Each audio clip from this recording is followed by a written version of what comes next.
for June 27th, 2022. Please stand for the Pledge of Allegiance. I pledge allegiance to the flag of the United States of America and to the republic for which it stands, one nation, under God, indivisible, with liberty and justice for all. Thank you, everyone. All right. City Clerk Deaton, please let the roll call show all council members are present. And we will move on to the approval of the minutes, June 13th, 2022. Councilmember Kibble. On the last page of the thing, during my council comments, the first line should just be stricken. It should have said, I'd like to start off kind of on the back of something Lisa had said. I saw something pertinent, something to the effect of, I dream of a world where we love our children more than we love our guns. I can't imagine anything more clear that we're on a weird path. That's all I had. Thank you. Councilmember Kennedy. I'll move the minutes as amended. I'll support. All those in favor, please say aye. Aye. Aye. All opposed? Motion passes. We have no bills this evening. Move on to the approval of the agenda. Councilmember Kennedy. I'd like to make the motion to add unfinished business item number 2, fiscal year 2022 to 2023 revised budget and millage resolution approval. I'll second. Thank you. All those in favor, please say aye. Aye. Aye. All opposed? Motion passes. Approval of tonight's consent agenda is traffic control order 22-03. Councilmember Kurtzwell. Thank you. I move the consent agenda as presented by the mayor. I'll second. All those in favor, please say aye. Aye. Aye. All opposed? Mr. Mayor, yeah. point of Yes, order, go I ahead, I'm think. sorry. Don't we actually have to approve the agenda, though? We didn't approve the agenda. We approved adding something to the agenda, correct? Was it approved as amended? Did someone say that? No, I made the motion to add that to the agenda. So we do need a motion to approve the agenda Okay. as amended. Yep, thank you. I'll move Thank- the agenda. Thank you, Councilmember I'll second. Dillon. Thank you, Councilmember Hanson. All those in favor, please say aye. Aye. Aye. All opposed? Motion passes. Again, thank you, guys. I seem to have my head in the clouds over here. At this time, we will open the floor for public comment. Please be sure to state your name and address and remember our 2-minute time limit.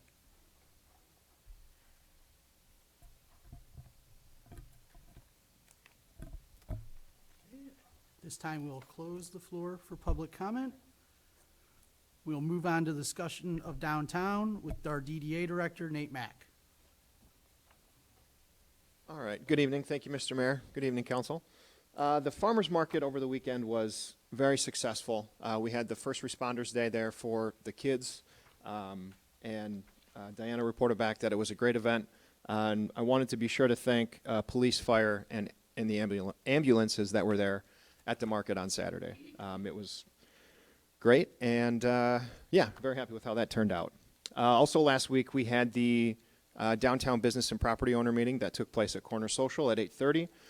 We had representatives from the Greater Brighton Area Chamber of Commerce present at the meeting to kind of talk about the transition that the chamber is going through currently with some of our downtown business owners. So that was good there.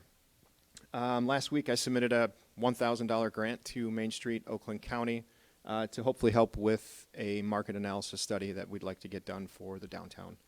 Should be hearing back within probably a month or two, I would imagine, on the results of that. Let's see here.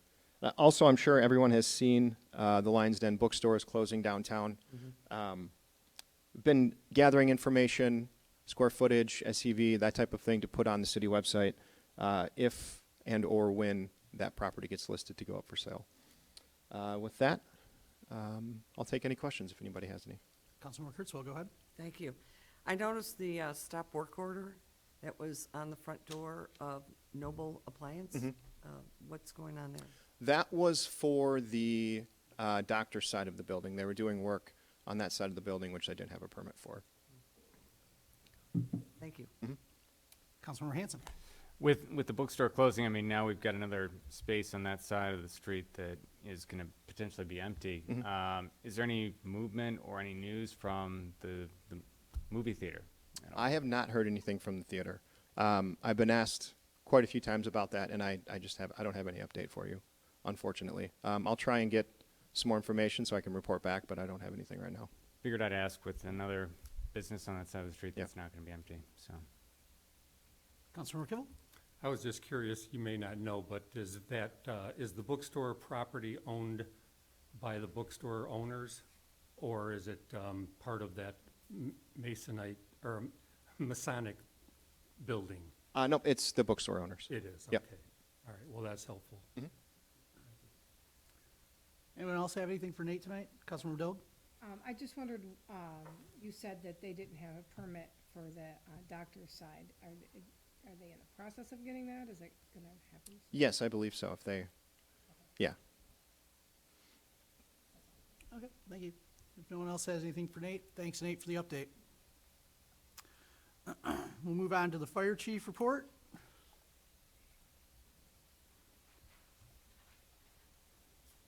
Good evening, I'm Lieutenant Noshel. I'm here on behalf of the fire chief to present his report as he could not be here tonight. So just a handful of things. As of today, we have had 527 calls for service. This is up from last year. Last year today we were at 460, so that's an increase of 67 calls for service overall. 2 calls of note this month. Earlier this month, we responded for the request of mutual aid to Green Oak for a residential structure fire. And then we had the windstorm on June 16th, which basically blew through the entire city. We had multiple power lines down that we responded to, and also trees that were across roadways, and then also some that were leaning on buildings.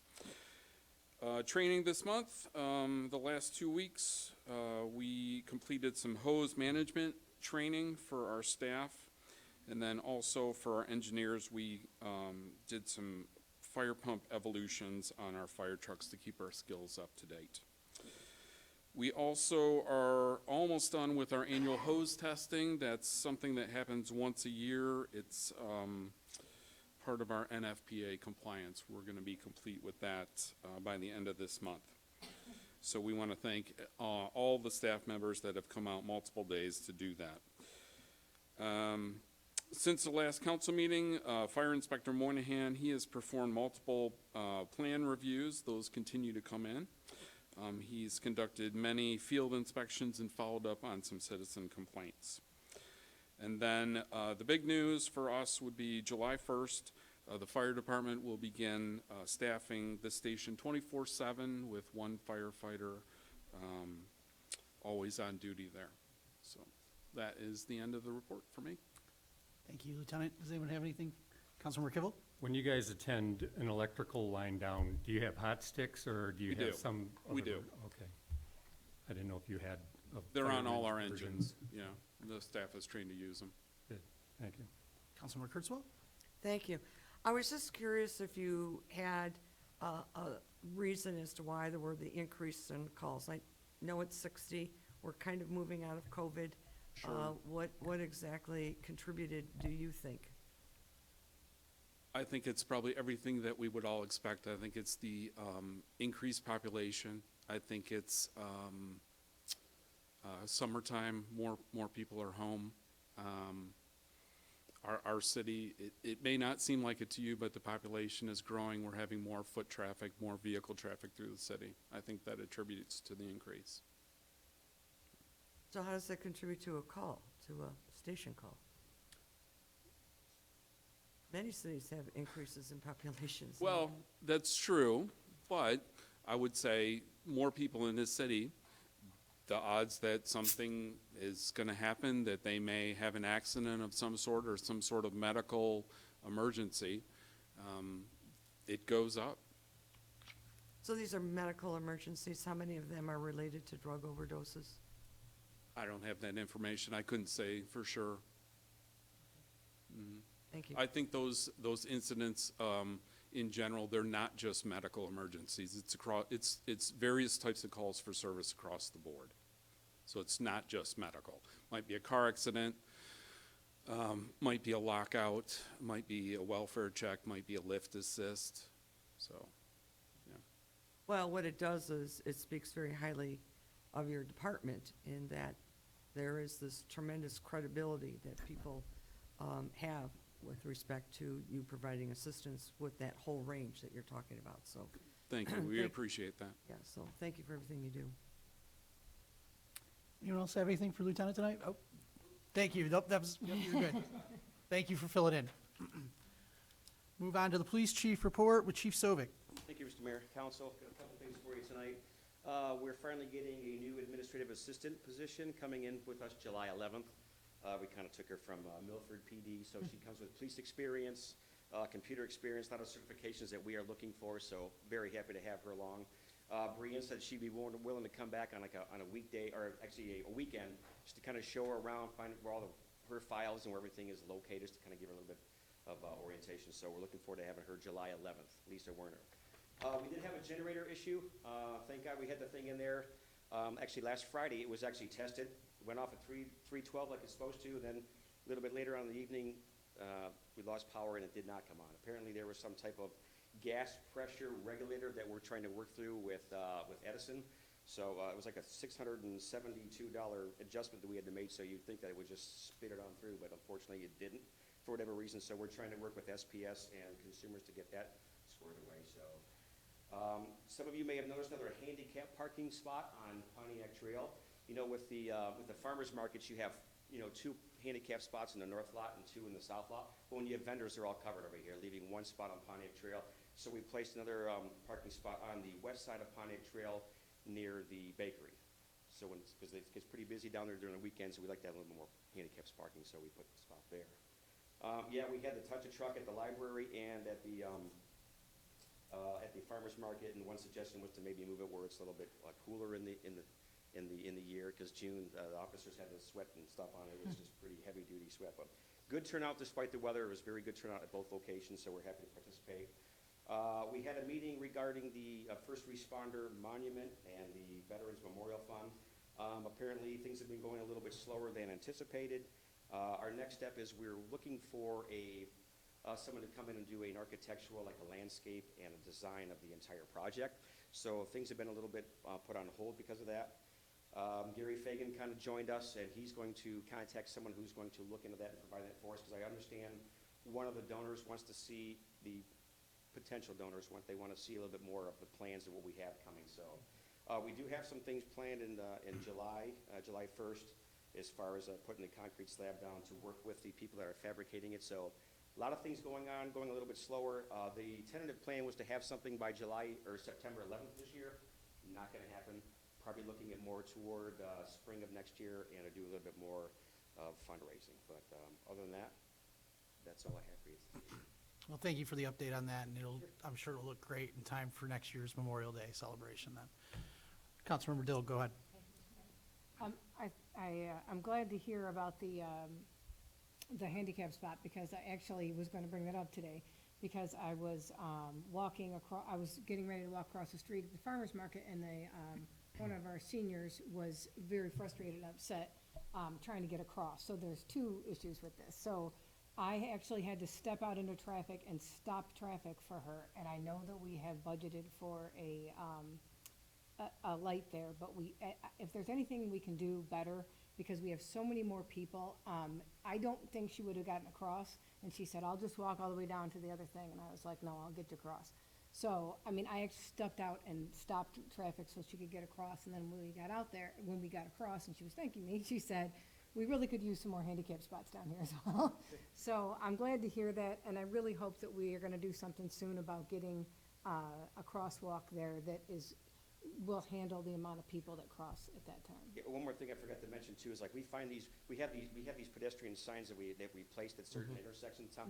We found one at like Hagedorn one day, and I I think people run over them and they drag Yeah, them drag places, 'em. and all of a sudden they just kind of like mysteriously appear. So if you find one or something that's not should be, just bring it back to us and we'll go back and place it. So I don't know if maybe that was one of those Maybe that. we could put a couple of them out there, but something, I mean, We can people do were that. not even attempting to stop. Sure. For the farmer's It's really market, we'll frustrating. try and put another one down there for more visibility. But if you find one of these things, just crawl underneath your bush or something, just bring it back to us and we'll place it. PD lost and found. Yeah. Thank you. Councilmember Kennedy. Chief, I want to thank you and Fire Chief Thornton for your initiative there in getting the sign placed over on West Lake Street, identifying the location for the police and fire department over there, so that as people come through town, they know where it's located back in the complex there. So I appreciate you taking the initiative on that. And like you said, you might look at increasing the size of that. That would also help. So again, appreciate your initiative. Thanks. All right, thanks, Chief. Great update. We move into unfinished business this evening. Number 1, tax abatement extension.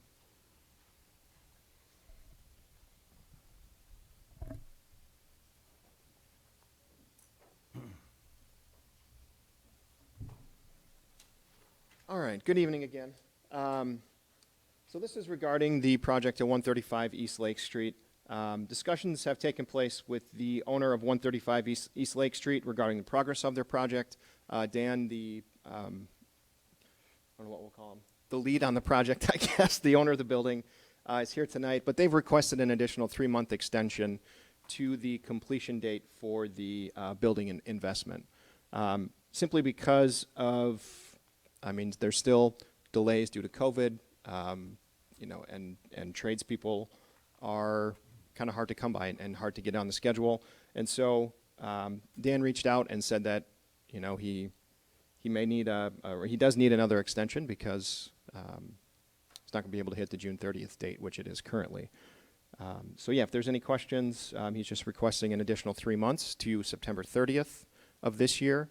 And hopefully things will be done by then and we can all be enjoying some food there. Councilmember Kurtzwell, go ahead. Yes, I'd like to move to approve the request from 1855 Holdings LLC to extend the project completion deadline of 135 East Lake Street renovations to September 30th, 2022. I'll second. We have a motion by Councilmember Kurtzwell, supported by Councilmember Kennedy. Do we have any further discussion on the matter? Councilmember Kibble, go ahead. I don't think that there's anything wrong with this. I just want to make sure that we're not going to end up having another bump. I think Tom is running a little bit late behind Dan's project is moving forward. There's an awful lot more that seems to be necessary to get Tom's thing going. Yeah, and I think with Tom's, it's separate from the tax abatement, so that's the business that's going inside, but this is specifically pertaining to the building. Mm-hmm. So we should be good once they're able to get My the. point just being, I don't Okay. want to end up doing this again. Yep, that's all. yep, definitely. I'm going to go to Councilmember Hanson first, then I'll come back to you, Councilmember Kurtzwell. Yeah, I guess I just wanted to echo Councilmember Kibble's comments. With staffing being a tough thing as far as finding new staff, wait staff, et cetera, I just wanted to make sure that the business was actually making sure that they kind of set up those dominoes in a row so that they're ready to fall when this building is ready to be open. So. Councilmember Kurtzwell, go ahead. I think Dan has done a remarkable job with a very, very difficult puzzle to put together. I personally don't have a problem if he needs to come back a second time. I think it's important that we make these decisions given the economic environment in which we are living. 3 months from now, we could be in a recession, and that recession clearly could affect where that restaurant goes down the line. Now, would I be willing to extend it for a year out? No. But I think I would understand if we had some very, very difficult economic news that would make it difficult for a new restaurant to get going. I think we need to take all economic variables into consideration when these decisions are being made. And I commend him on working through some incredibly difficult times, incredibly difficult. So I wouldn't be opposed, but I'm only one vote, so. But congratulations, and we want to see you open soon. All right, with that, City Clerk Deaton, could you please lead us in a roll call vote? Kurzweil? Yes. Hanson, Yes. Moser, Yes. Kennedy, Yes. Bill, Yes. Kibble, Yes. Alcott, Yes. you. Thank you, and thank you, Mr. Schweigler, for being here tonight as well. I look forward to seeing you over at that restaurant.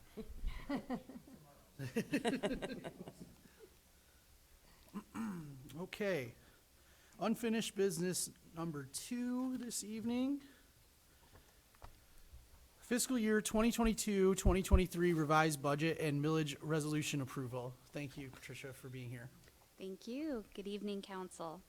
So tonight I'm asking for a revisit of our fiscal 22-23 budget.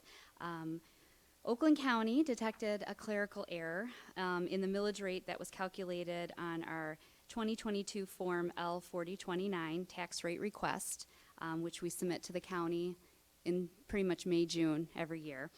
So there was an error with the Headley calculation, the rollback. So the corrected millage rate requested to be levied on July 1st, 2022 will actually be 12.3500 mils per thousand of value, $1,000 I should say of value, for the general fund operation. This is a reduction from 12.4938 mils per $1,000, again due to the Headley millage reduction fraction. The 2022 summer tax bills to be sent out on July 1st, 2022 were printed with the correct millage rate. So I want to stress that. The tax bills going out Friday have the correct rate. So we're good there. There is no change to the voter-approved 3.0000 mils per $1,000 of value for the wastewater general obligation bonds. So that doesn't need to have any kind of update.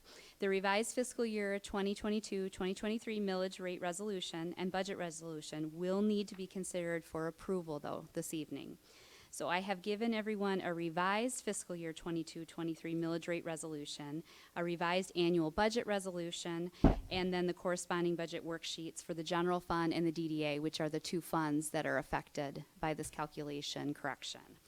So I am asking that under two separate motions, council approve or not approve the revised millage rate resolution and the annual budget resolution.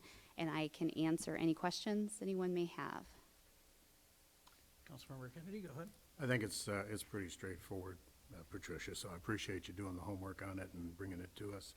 I'd like to go ahead and make the motion to approve the revised fiscal year 2022-2023 millage rate resolution. A second. We have a motion by Councilmember Kennedy, supported by Councilmember Mosier. Do we have any further discussion? City Clerk Deaton? Oh, I'm sorry, Councilmember Kurtzwell, I just blew right by that. That's Go okay. ahead. Could you state for the record the decline in revenue that is attributed to the difference in the millage rate? It works out to be about $64,000 for the general fund and a few $100s for the DDA fund. So it's not a major, what I would call significant impact on the budget or on the operations of the city. It's Correct. clearly a clerical issue. Correct. Okay, thank you. Thank you. Thank you for clarifying that. Thank you for getting that out there, too. City Clerk Deaton, now we're ready for that roll call vote. Thank you. Hanson, Yes. Moser, Yes? Kurzweil, Yes. Bill, Yes. Kibble, Yes. Kennedy, Yes. Alcott, Yes. thank you. Thank you. Motion passes. Councilmember Kennedy? I'd also like to make the motion to approve the millage rate increases. City Attorney Hamami, do you want to read the whole thing, or do we just want to, as it's written in the packet here?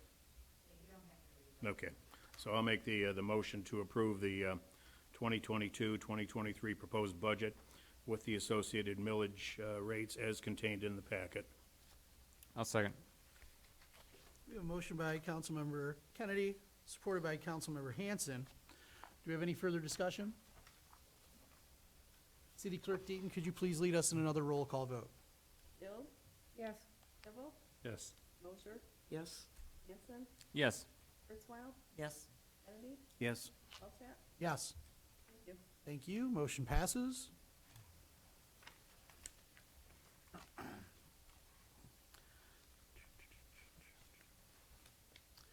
New business number 1 this evening. Wait a minute, hang on. So, is this good? Still- Okay, still thank me. you, yep, all right. Let's start this over again. All right, new business number 1, budget amendment. All right, good evening again. So tonight I am bringing you the fiscal year 21-22 budget amendments for the end of the fiscal year. So far, we need to request budget amendments totaling $300,090 for the general fund, $36,605 for the major streets fund, $16,532 for the local streets fund, and $6,425 for the equipment replacement fund. I have given you tonight budget amendment explanation for the general fund, major streets fund, and local streets fund, and equipment replacement fund. And I've also given you amended department budget spreadsheets for your review. So I'm asking for you to either approve or reject the proposed budget amendments to the current year 21-22 budget, just to clarify. Thank you. Going back and forth. Councilmember Kibble? I make a motion that we approve the proposed fiscal year 2021, 2022 budget amendments as referenced. I'll second. We have a motion by Councilmember Kibble, supported by Councilmember Kennedy. Do we have any further discussion? City Clerk Deaton, could you please again lead us in a roll call vote? Kennedy? Yes. Ozer? Yes. Hanson? Yes. Kurzweil? Yes. Hibble? Yes. Hanson? Oh, I already said Hanson, I'm sorry. I can say it again, but, you know. Dill? Yes. Thank you. I think you might skip me on that one, City Clerk Okay. Deaton. Yes, motion Sorry. passes. That's okay. I'm just glad I'm not the only one today. North for a long weekend, it's tough to get back in the groove. All right, new business number 2 this evening, purchase of new raw sewage pump and motor. Good evening, Mr. Mayor. Good evening, Council. Wastewater treatment plant needs to replace a raw sewage pump. This is a scheduled purchase for this year's budget and is part of the start of the process to switch over from our current Aurora pumps that the plant now uses. The Aurora pumps that are currently in use are no longer being manufactured by Pentair, and as a result, we have research options to update the current configuration at the clean water plant. Current pump and motor is a 10-horse pump that will need to be reconfigured to match the other raw sewage pumps located within the dry well. This expenditure can be purchased out of the capital improvement account, which I did make a mistake on. I apologize for. It actually is 592-557-972 under the new account number, and the bid sheet detailing this replacement option, the replacement options are attached for your review. Happy to discuss any questions you might have.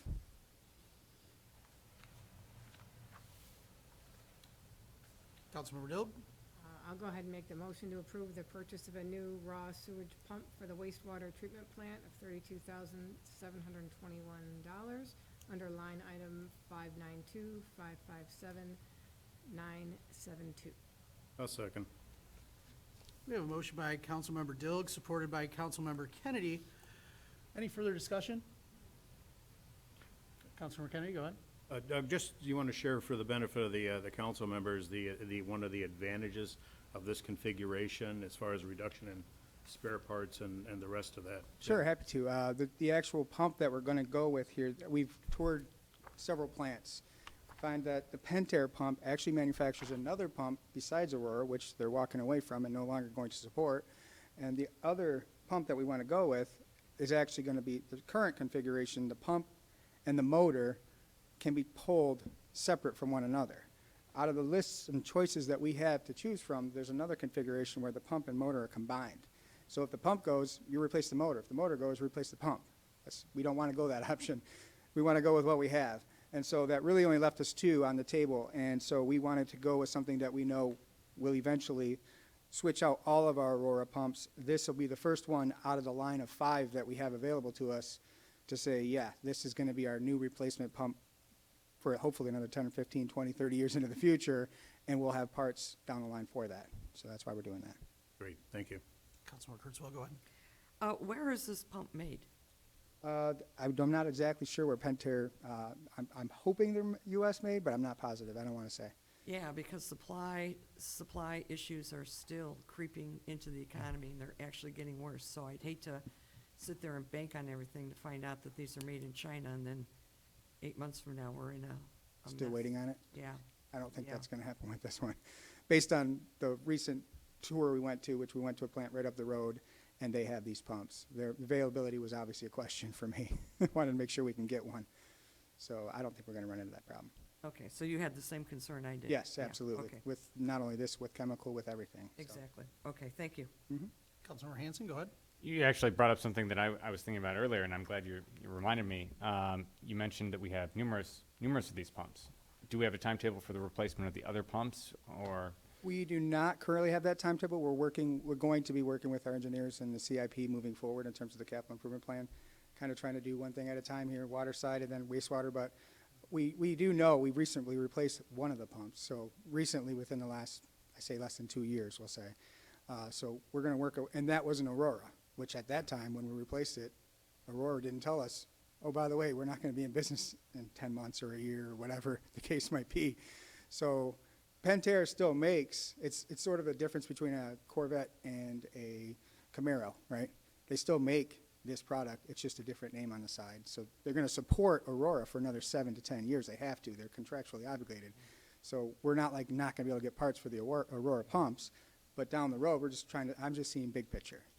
And Pentair, I don't think is going anywhere, so. Councilmember Kurtzwell, go ahead. You brought up an issue that sort of crossed my mind, and that was the contractual obligation for replacement down the line. And you're saying that that's good for at least another decade? I was told 7 years by our reps. Okay, 7 So- years. So are you going to have all these pumps replaced in 7 years? We won't have any all of them fail at once within 7 years. I can fairly certainly say with a high degree of certainty we won't have all, but we have a plan, yes, to have them all replaced within 7 to 10 years. Okay, thank you. No problem. Councilmember Kibble. Just out of curiosity, the records that, when these things have had to be rebuilt, do you have a log of that kind of thing? Yes. So, I mean, forecasting what the likely lifespan of these things is likely to be easy, don't you Oh, think? absolutely, yeah. Pumps, definitely 5 to 10 Yeah. years before you even have to hardly do anything. And the motors, some of those motors down there are 15 years old. The motors just keep going, so we replace them when we have to usually. That's kind of how that works, so. Yeah, makes sense. Thanks. Councilmember Kurtzwell, go ahead. Just one more point. When I was reading the suggested motions, could you just articulate for the record your reasons for wanting to waive the competitive bid process? Just give some facts so we've got something documented in the minutes. On this, we're going ahead. This one doesn't have a second motion. Oh, okay, so I'm a little bit ahead of myself. Yeah, Okay, so when we get to that one. could you absolutely. articulate it? Absolutely, yeah. Okay, great. We're talking wastewater pumps. You're Yep, that's getting ahead right. of the game into the water pumps. Not in water. Okay, I'm rubbing off on everyone tonight. and that's okay. All right. With that, we have a motion by Councilmember Dilk, supported by Councilmember Kennedy on the matter. City Clerk Deaton, could you lead us in a roll call vote on that? Kurzweil, Yes. Hanson, Yes. Ozier, Yes. Kennedy, Yes. Hill, Yes. Dibble, Yes? Tomchak. Yes. Thank you. Motion passes.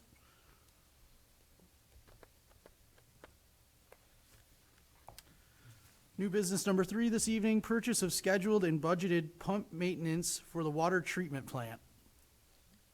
Okay, now we're onto the water plant. This is this motion, we won't get into the motions yet, the explanation. The water treatment plant needs preventative maintenance performed on 2 pumps this year based on hours and use, basically. This is a scheduled purchase for this year's budget. This expenditure can be purchased out of the building and equipment maintenance account, 592-556-931, with the total amount being $40,570.17. Peerless Midwest Incorporated is our contractor to perform these services. The price includes the following: the pulling of the 2 pumps, complete motor overhauls, along with all new pump head components. This price includes startup and testing for both pumps after they're refurbished. And I'm happy to answer any questions, including the suggested motions. More than one, obviously. There's 2 here. Councilmember Hanson, go ahead. What sort of a warranty do we have on the refurbishment of the pumps? I'm not 100% positive, but I think it's 12 months. Okay. on water, anything water-related when they work out there. Our past experience with Peerless and my discussions with the foreman of the water department, once they do it, we don't have to worry about it for at least 10 years. That's kind of how the refurbishment process works.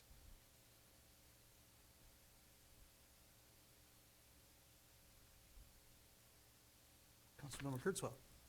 Okay, and you are requesting that no advantage to the city will result from a competitive bidding? That's correct. State the reasons why. Yes, this is a contractor who we're very familiar with them. They're familiar with our plant. They know it inside and out. They do the calibrations, the vibration testing, everything. These guys do all of our pump maintenance for us, not just at the plant, but at the parks, all the wells, the well houses when they have to get pulled. In years past, these guys give very thorough reports. We're switching back to Peerless. We tried another outside contractor away from Peerless for a little while there, and we're back with Peerless now to do all of our pump maintenance for our well houses and everything within the water distribution system at the plant. So there are contractors to do this essentially. Councilmember Kennedy. I'd like to go ahead and make the motion to waive Section 2-224 of the City of South Lyon Code of Ordinances approval for purchases or contracts over $2,000, competitive bidding for purchases or bidding over $5,000, because no advantage to the city will result from competitive bidding. I'll second. We have a motion by Councilmember Kennedy, supported by Councilmember Hanson. Do we have any further discussion on the matter? City Clerk Deaton, could you lead us in a roll call vote, please? Hanson, Yes. Mulder, Yes? Kurzweil, Yes. Bill, Yes. Yes. Kennedy, Yes. Alchat. Yes. Thank you. Thank you. Motion passes. Councilmember Kennedy. And I'd like to go ahead and make the motion to approve the purchase and installation of 2 newly refurbished pumps for the water treatment plant for $40,570.17 under line item 592.556.931. I'll second. Again, we have a motion by Councilmember Kennedy, supported by Councilmember Hanson. Do we have any further discussion? City Clerk Deaton, please lead us in a roll call vote. Bill, Yes. Whipple, Yes. Mulder, Yes? Hanson, Yes. Kurzweil, Yes. Kennedy, Yes. Alchat. Yes. Yep. Thank you. Motion passes. Thanks, Doug. Thank you.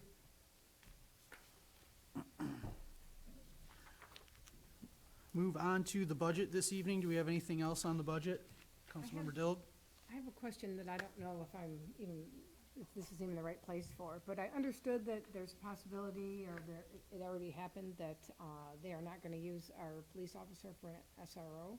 So I just wondered if that is the case, if that affects our budget, because didn't we approve it based on that happening? Do you want to take this one, Paul? Yeah, that's true. Our budget was based upon revenues and expenditures. We approved both. One of the revenues was that there was going to be a specific revenue or that we're going to be receiving for the SRO, and the expenditure was, the offset for that.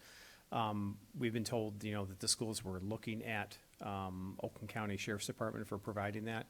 We've not heard that they've passed that yet, so we're still awaiting to see if that is a case, because we know they were in negotiations with them. So we're waiting to that before we come back and discuss it with council and say, do you want to make a change, to this coming year's budget based upon that revenue stream, if it does in fact change that we're not getting in the future and expenditure for the 22-23 budget year.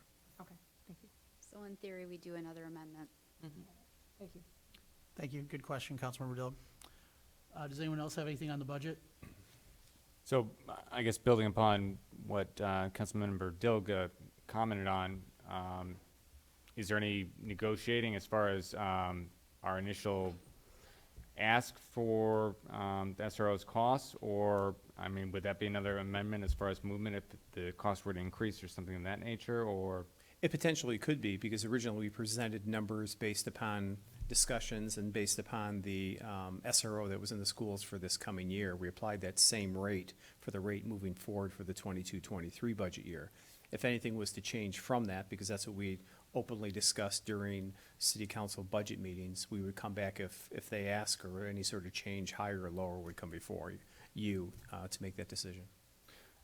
okay, I guess I'm just concerned because getting CC'd on a few emails from the superintendent. It sounded like they were going full force with the Oakland County Sheriff and not even coming back to us with a counteroffer. So I wasn't sure if there were still discussions in process or not. So. Well, we have not had any discussions with them recently. We were just waiting for their final approval that they actually adopt that before I come back to you. We just want to make sure, instead if we said no, we'll make the change, all of a sudden they say, no, we want to come back. So we're waiting for that final decision to go before their board. Okay. I may be able to provide a little bit more light on this matter. So forgive me, I'll jump in here at this point. Early last week, make sure this gets on the mic.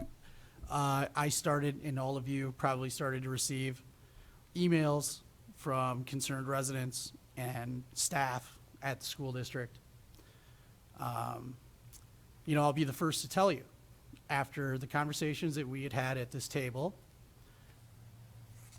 that I thought we were at where we could possibly have wiggle room to make this happen. This was kind of our hard bottom line. When you start to get emails like that, and you're not willing to try and see what you can do, well, then you're not doing your job. So I immediately started reaching out to people that I trusted in the school district and the community to see if that's the case, what we could do to try and correct the matter or help entice the school district to decide to choose with Officer Walton and SLPD. I was less than impressed with the response from the administrative team. I also understand that this is a tough situation for myself personally. I'm employed at the school district, so I'm not going to come out here and guillotine people. But I would say that I'm willing to take a certain amount of responsibility on this matter falling to where it has, because my communications with people involved on this side of the building and the other were not where they needed to be. So, with that being said, if the deal isn't done with the county, I would fully expect them to reach out to us and something would come back in front of us. And if the decision's been made that they're going to go another direction, I know that we've done everything we can to do what we thought may be right or may provide slightly to moderately better services based on what your beliefs are on the stories that I've heard. So that's all I have to say on the matter. If anyone else would like to comment, feel free. Councilmember Kurtzwell, go ahead. Thank you. I didn't quite expect to be discussing this issue again when we have roads that need to be fixed and repaired, but since we're talking about it, I think we all have opinions on the SRO officer, but what I would like to do is to just remind everybody, including those in a neighboring township, that they are not the only ones that are providing assistance with respect to aiding in the security and safety of the students. I had an opportunity to speak with Chief Sovic and ask some questions that hadn't been asked before and information that hadn't gotten out there. And it's clear to me that the township did not have an understanding of what a risk management plan is. I've been reviewing risk management plans now for about 3 years. I've had an opportunity to look at them for various reasons, for various clients.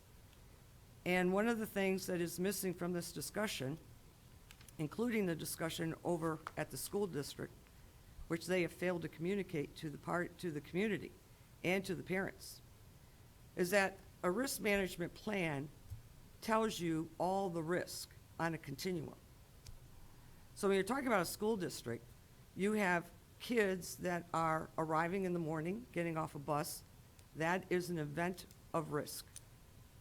When you have children that are gathering in front of a school, that is an event of risk, getting off of a bus. And then the children go into the school, And then you have other opportunities for risk, which is where the SRO officer comes in.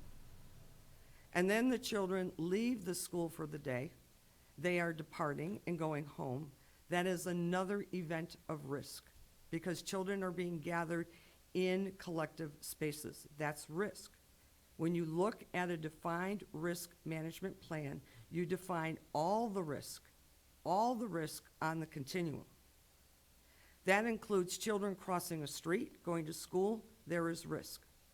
That includes people sitting in a parking lot that are doing nothing but observing what's going on, there's risk. How are you managing all these events of risk? Well, here's what the city of South Lyon is doing in terms of managing risk for the school district.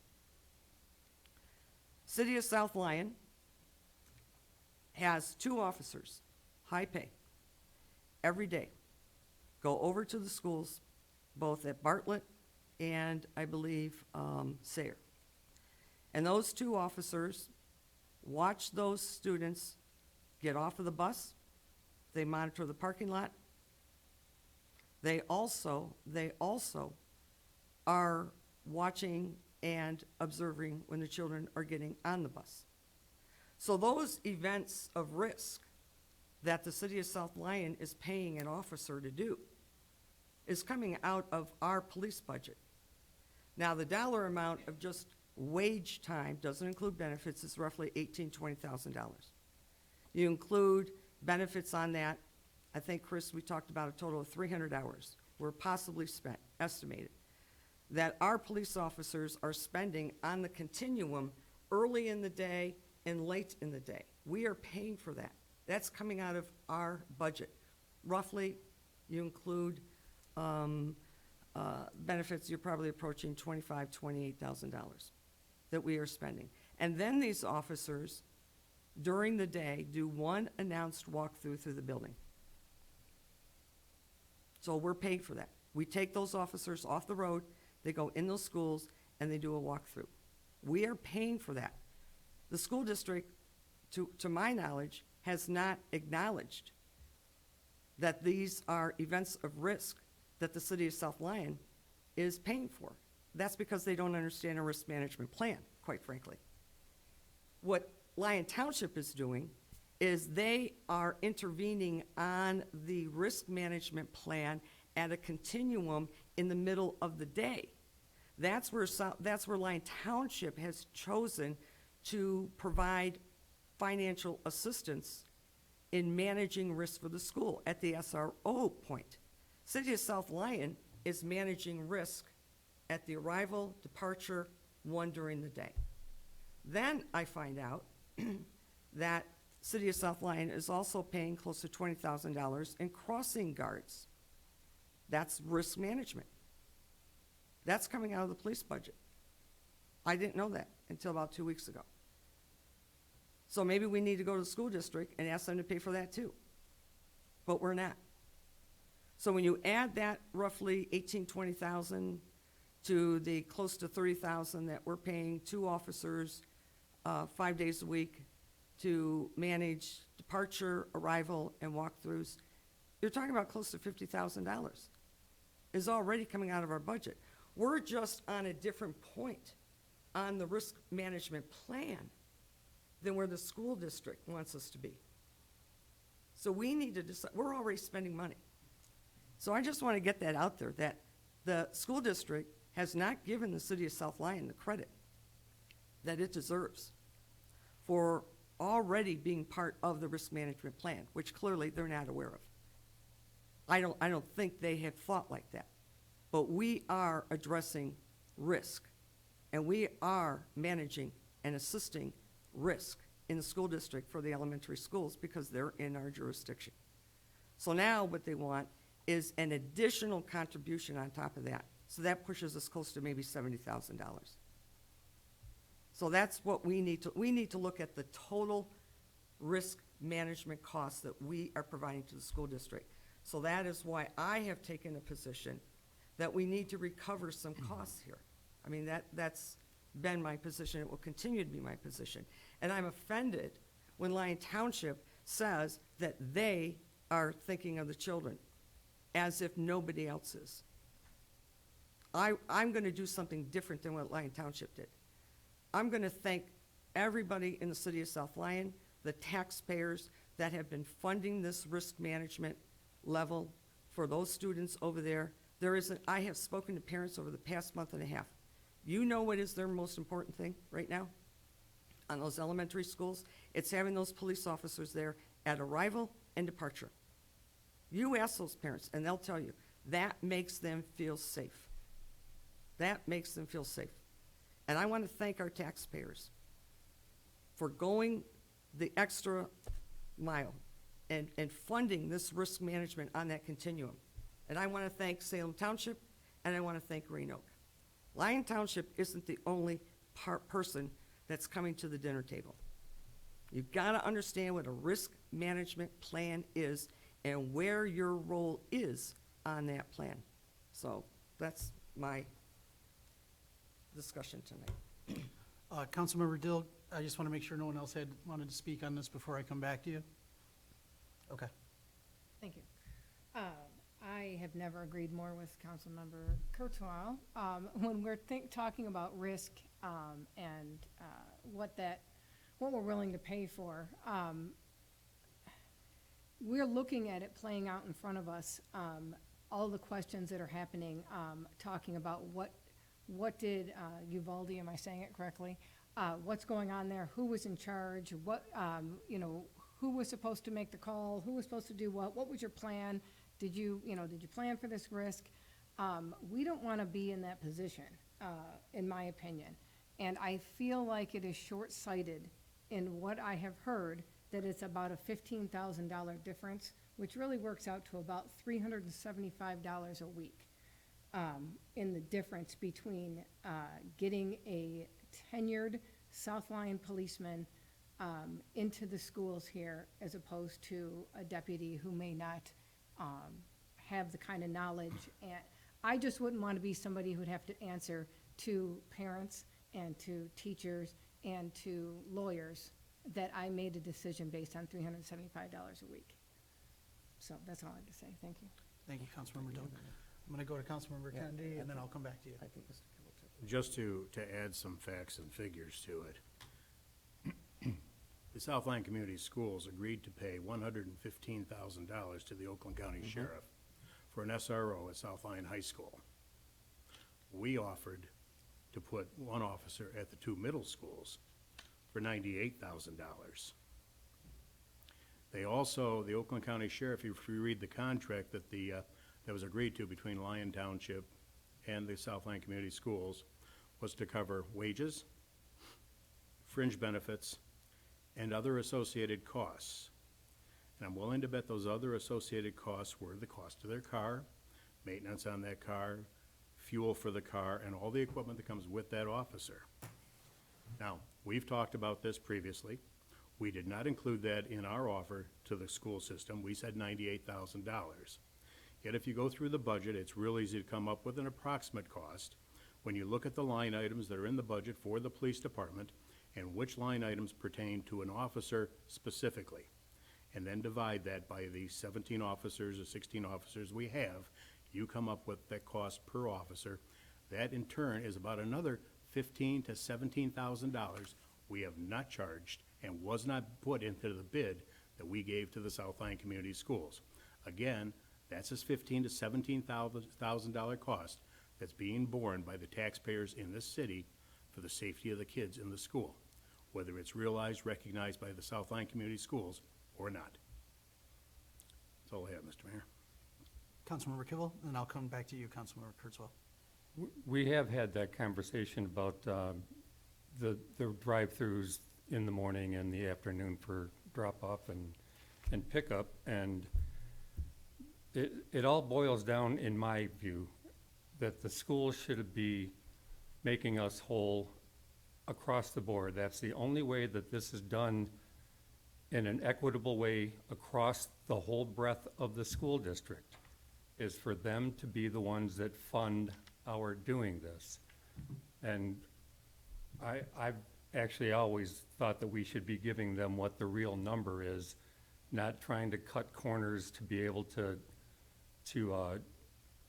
squeeze ourselves in there, because we know what kind of product we've got. We know the benefits of proximity to the locations that we'd be protecting with the rest of our force. Our people would end up engaging whatever was going on substantially faster than the sheriffs are going to have an opportunity to do. But nonetheless, it all boils back down to the equitable thing, and the correct thing is for the schools to do the assessment, how much it costs us to provide that service, and put it through the district, not some little pocket thing that we're negotiating with. I don't think that makes any sense. The only way everybody is paying their fair share is to go through the budget of the school. Councilmember Kurtzwell? Thank you, Mr. Mayor. It's my understanding that the school district would like to keep all of the SRO officers from one law enforcement agency. And that actually makes sense, you know, quite frankly. To me, it does.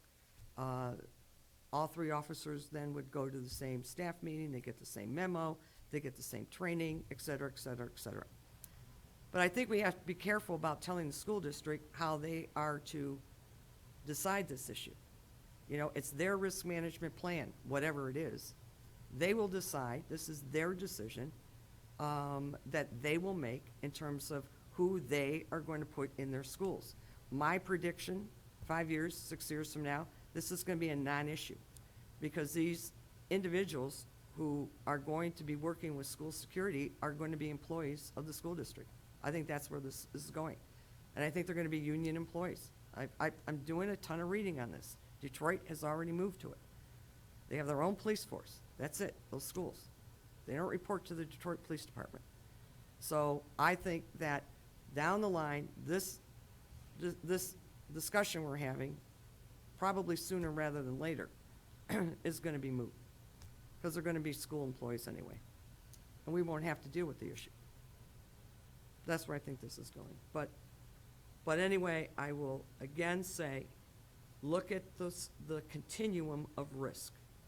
City of South Lyon, regardless of whether they choose us or not, we are providing part of their security to those kids. And I've yet to hear that school district come out and say, thank you for being part of our risk management plan. Because we're spending close to $50,000. Look at it in the budget. It's there. Thank you, Mr. Mayor. Yep. So we got on a little bit of one there. Does anyone have anything else on the budget before we move on to public Sorry. comment? Apologies about that, Mr. Mayor. No, it's fine. It was a discussion that probably needed to be had, so. With that, we're going to move on to our public comment. Please remember to state your name and address and our 2-minute time limit.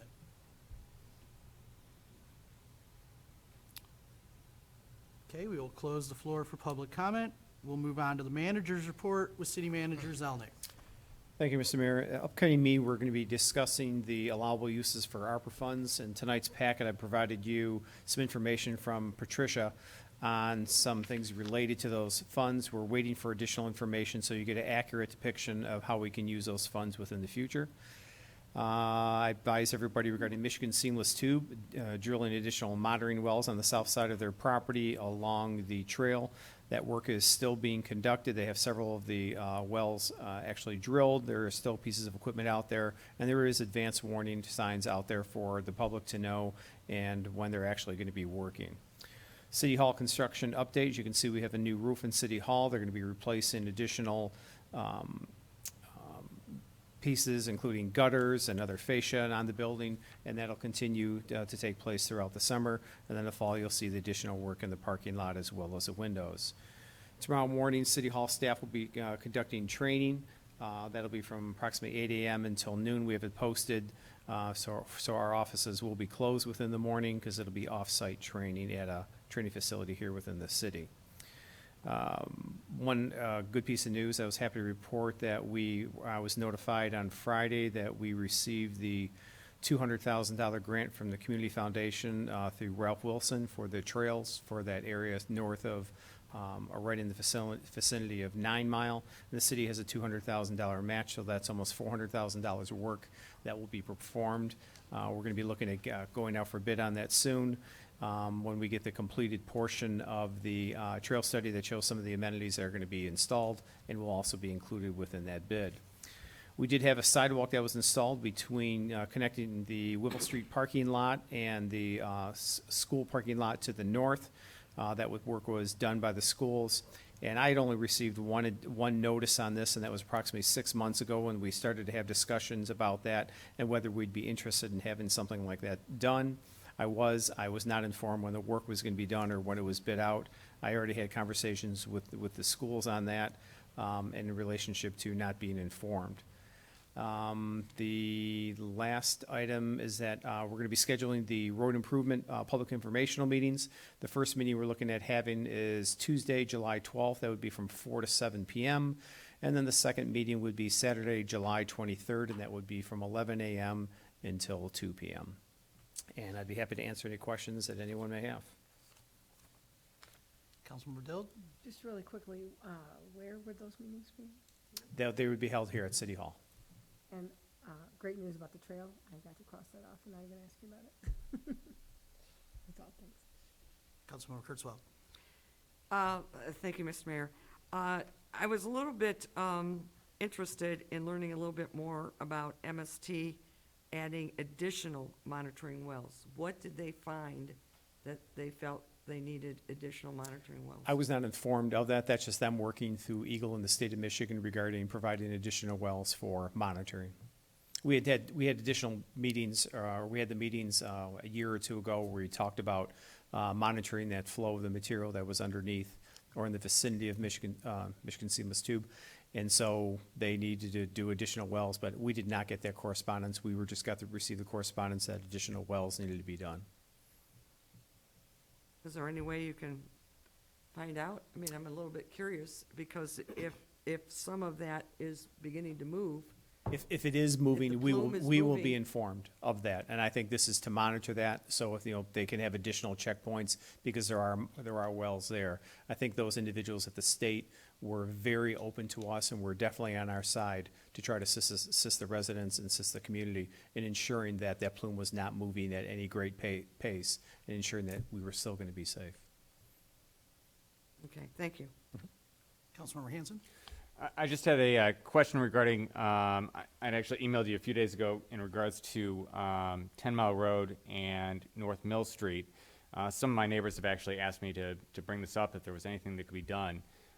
There's actually a sign right in front of Peter's True Value stating to not block the entrance for Peter's True Value, but there's no sign to state to not block the intersection on North Mill. Obviously we just had a consent agenda item, with regards to traffic order and whatnot. Would that be a similar item that we'd have to put up for vote, or is there anything that could be done as far as, putting up a do not block intersection sign for North Mill? And I guess a follow-up question would be that do not block entrance to Peter's True Value. Is that a city sign, a county sign, or was that just a sign that they put up there, or? Well, I believe that was initiated by the city, but I know the chief was doing a traffic study in that area and was doing monitoring at specific times to see. He'd reported back to me at the times that he was there. They did not observe any of those backups at that particular location, but it does not mean that they're not going to continue to look at that, and maybe that was just based upon the time of day that they are out there. So they'll have to look at other dates and times to see if there is a specific need, and then if there is, we'll have to get a traffic control order. But to place that sign, we do have to go through the road commission because it is their road.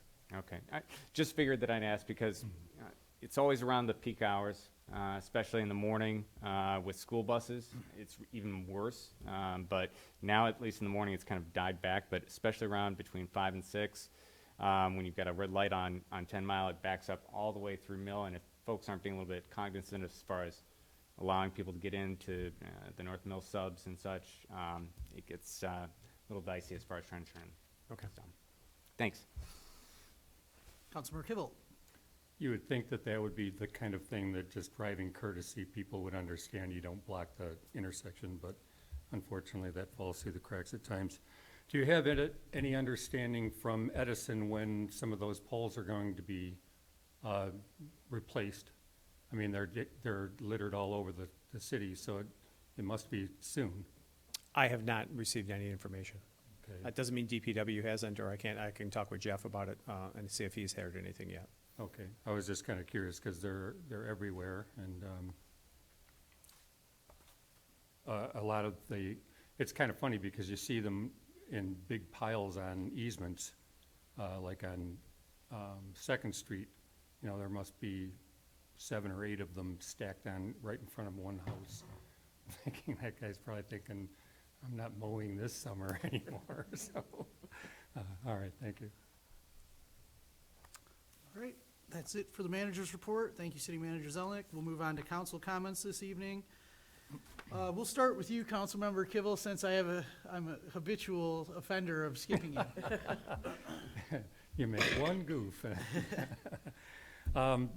Okay, that early education center, so you said that now that you look back in your emails that you had been noticed, did it turn out the way that it was projected to be in the original missive? Well, the original discussion I had with them had to do with this particular building and what sort of work was going to be, coming up within the year. And they asked if it would be something we'd be willing to do, is to have some sort of connection, because they wanted to have benefit for when they would need overflow parking, and for us, it really helps out also when we have parking needed in the downtown, that people could walk through and see that there's additional parking on the north side where that school actually is. But I was not informed by anyone else of what was supposed to take place, and somehow it slipped through the cracks when I did speak with the maintenance individual.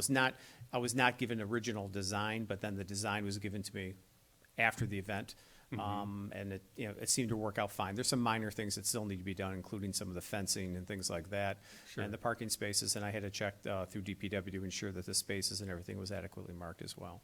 I guess the only thing that I held any concern over was I was hoping somebody might end up looking to redevelop that corridor along Lafayette and try to compact all the detention into that area.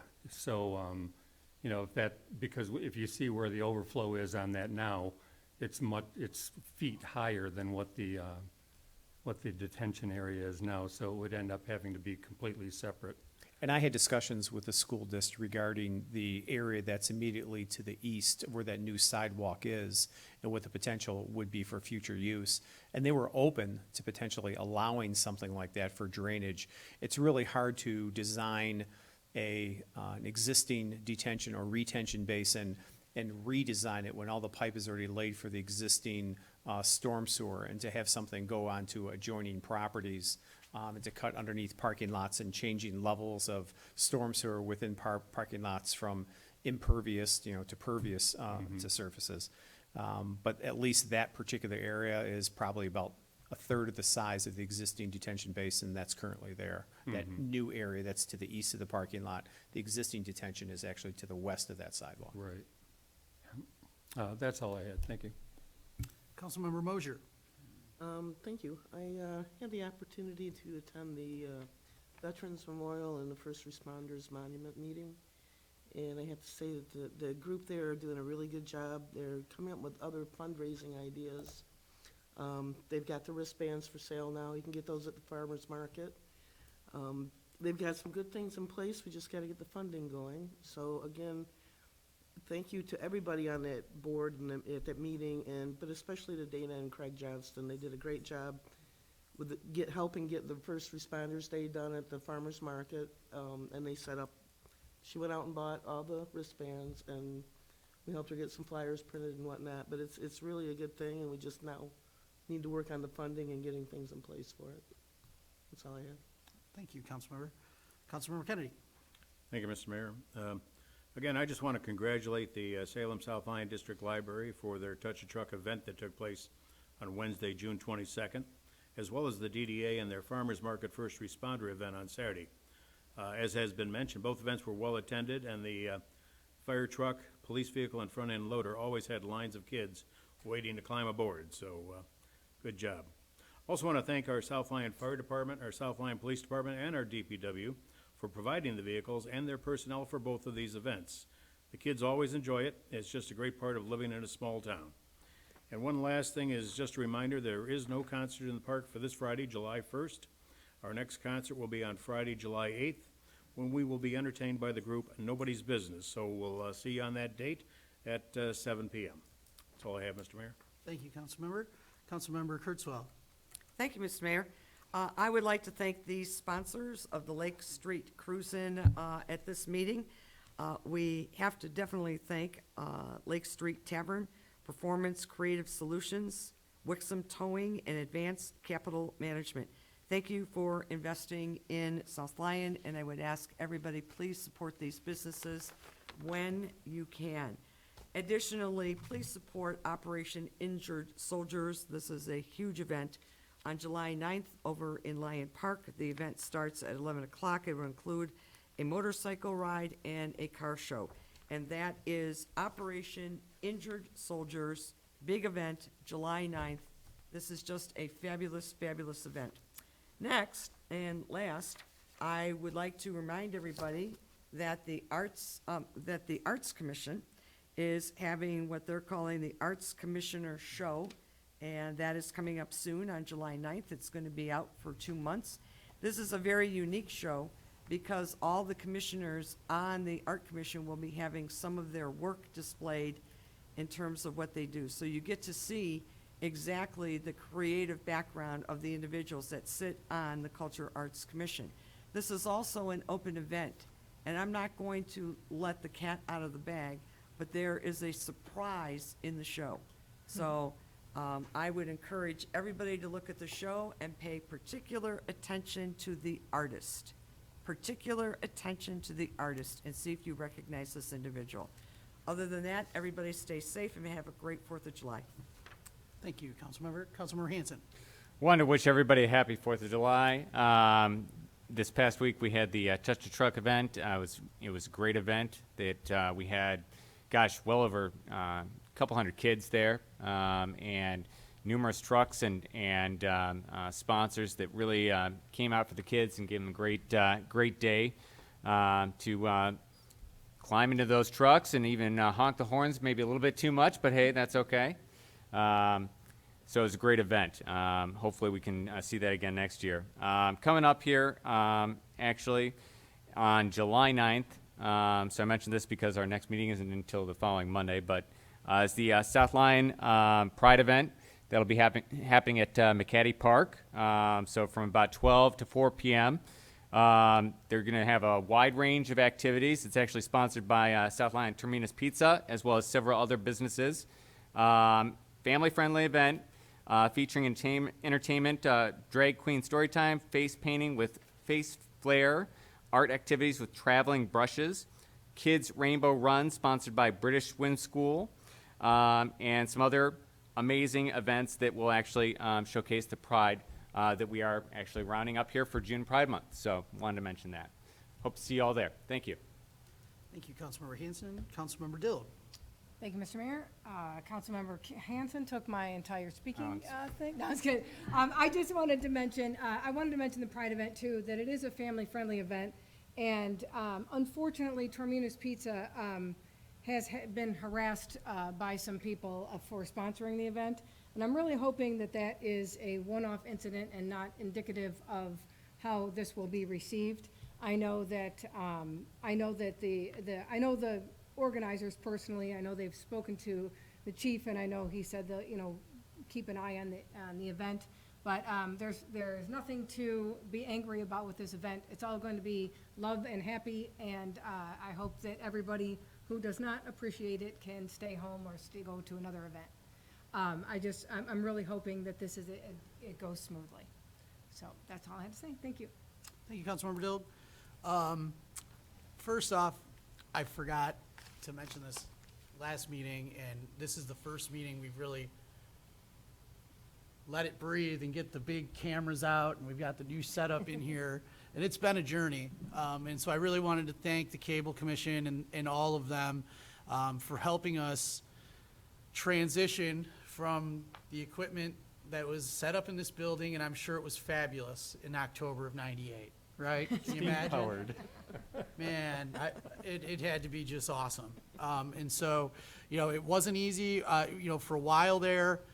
Obviously, we're doing our meetings virtually, and that was fine. But obviously, when we came back into in-person meetings, the rollout of the old equipment just wasn't going to work. And so we were able to work with the Cable Commission and have a staff over here to shoot these meetings and get us to today.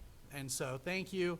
It's been a 7-year process. I feel like I'm ballparking, but we could look it up. I got the dates and the receipts. No, I'm teasing. But just some personal news. I want to congratulate my parents on their 40th wedding anniversary yesterday.